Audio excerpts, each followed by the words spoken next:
apparently this is the worst guard to pass, right? I have to get past his legs, potentially even getting past his arms.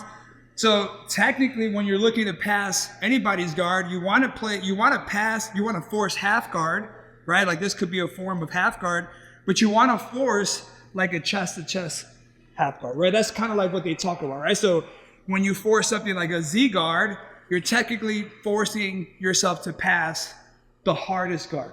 That's kind of like how it works, right? For me, I prefer to pass somebody's Z guard.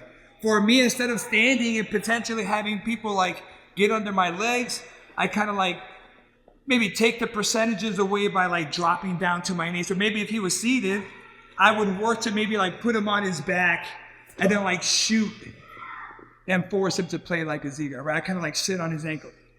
Now, how I position my legs, man, that depends on maybe what I feel here, how good. Maybe he's already doing a lot of work. Maybe then at that point, my posture is like my left leg is kind of away from him, so he's not coming under. Maybe he's not doing much. Maybe he's just kind of sitting there waiting for me to work. Maybe at that point, I pick up my right foot, right? So there's many different ways you can pass. What I'm speaking of specifically is like lacing his legs with my arm, right? So, and again, I'll show this exactly how I've shown it in the past, but I'm essentially looking to kind of like lace my arm. So my arm will come like under, and I'll cup the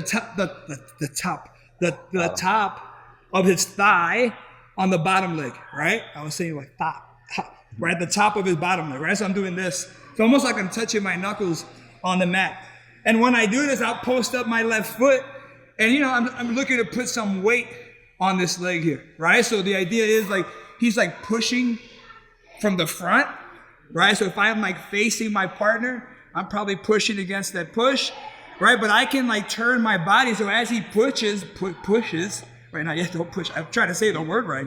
As he pushes, I can actually turn my chest, and you see what happens to that leg, right? So like a lot of times you can manipulate what this leg does by how you kind of like turn your chest, right? So for example, like maybe I'm going to use my right leg. Maybe Andy's pushing really hard, but if I take my right leg away, see how I kind of like can smash his legs together? And now I could potentially, block his legs and start working side to side, right? So just kind of an idea of what we're trying to do. So when I do this robotically, like I like to say, I'm lacing his leg with my right arm, and then I'm posting on my left leg.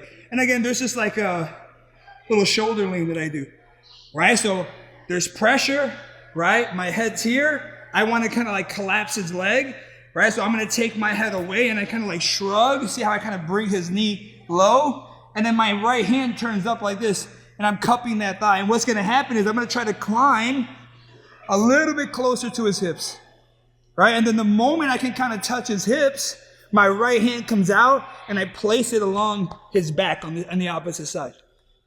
Right? Then usually from here, I try to like cup shins. Maybe I'm walking my way around, and then we can look to do something like that, right? So going that direction.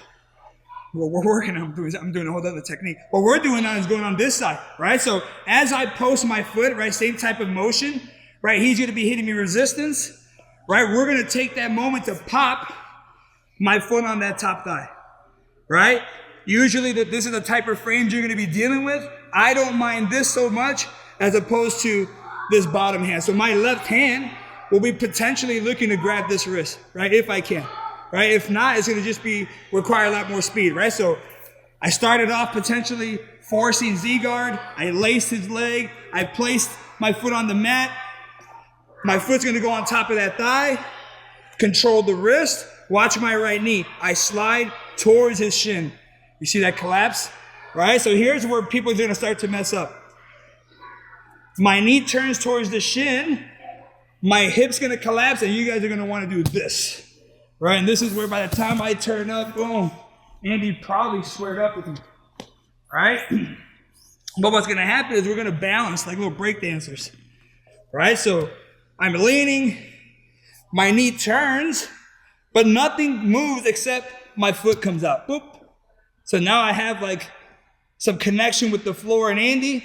And what's going to happen is as I take a big step towards his head, my left hand's going to pull towards the top, and I'm going to drive my head towards his shoulder. Boom. And then I can claim that space and then get to my side control, wherever you want to go. Does that make sense? So if I was standing and I wanted to force this, maybe I already split his legs, boom. I've already climbed, right? Or so if I did it like here, this way. Maybe I shot him like this, and I just popped up, boom. I'm already looking to control that wrist.